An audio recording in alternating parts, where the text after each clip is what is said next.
Okay, to answer your questions, Thomas, question number 15, it says, is it only one electron because there is only one electron in the set? The reason that it's only one electron in question 15 is because if you have the fourth quantum number, so you have your NL, your ML, and your MS, and if your MS is plus a half, and as long as you have the three other numbers, it tells you that there's only one possible electron that could have this set of quantum numbers, because when you have MS, there's only two possible values, plus a half and minus a half. So since you have a value given to you here, that means there's only one possibility for this electron. For question number 19, it says, which of the following is diamagnetic in its ground state and in all of its excited states?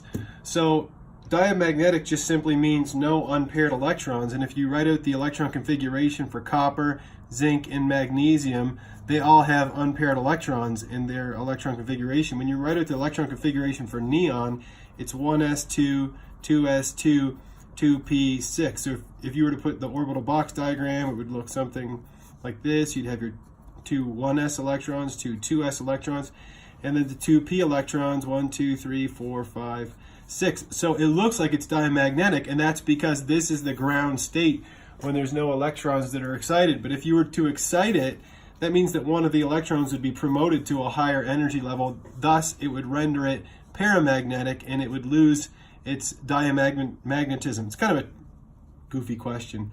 Anyhow, question 31. Question 31 says, which of the following is the electron configuration of the aluminum ion? So this is what I put here was the electron configuration, 1s2, 2s2, 2p6, which is C, so that one's fine. Number 36, you have to read the question carefully. It says, arrange the following ions in order of decreasing ionic radius. So that would mean in order of decreasing. So when we think of order, we think of going from left to right when we order something. So that means that going this way, it should be getting, these should be smaller and these should be bigger. Okay, and if you look at O2 minus and Al3 plus, which one is going to be smaller? If you remember ionic radii, when you have a negative charge, it's definitely going to render the atom significantly larger, and that's because those extra valence electrons are going to repel each other and take up more space. When you have a positive charge, you're removing electrons, but you're not removing protons. Thus, the electrons are going to be drawn in even closer to the nucleus because they feel more of the effect of the nucleus. So this is going to be the largest radius, would be O2 minus, and then this would be the smallest radius. So that would be B is the correct answer.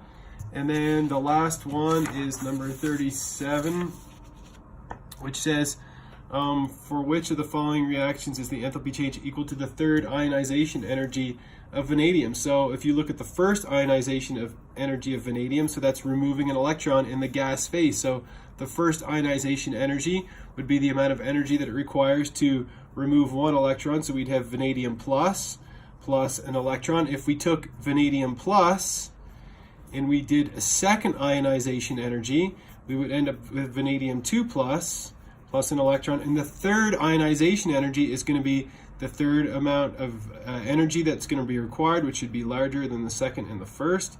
And then we end up with our 2 plus, and we're rendering it 3 positive plus an electron. So this would be the third ionization energy, which is represented here. Vanadium 2 plus gives you vanadium 3 plus an electron. So that's the third ionization energy. I hope this helps.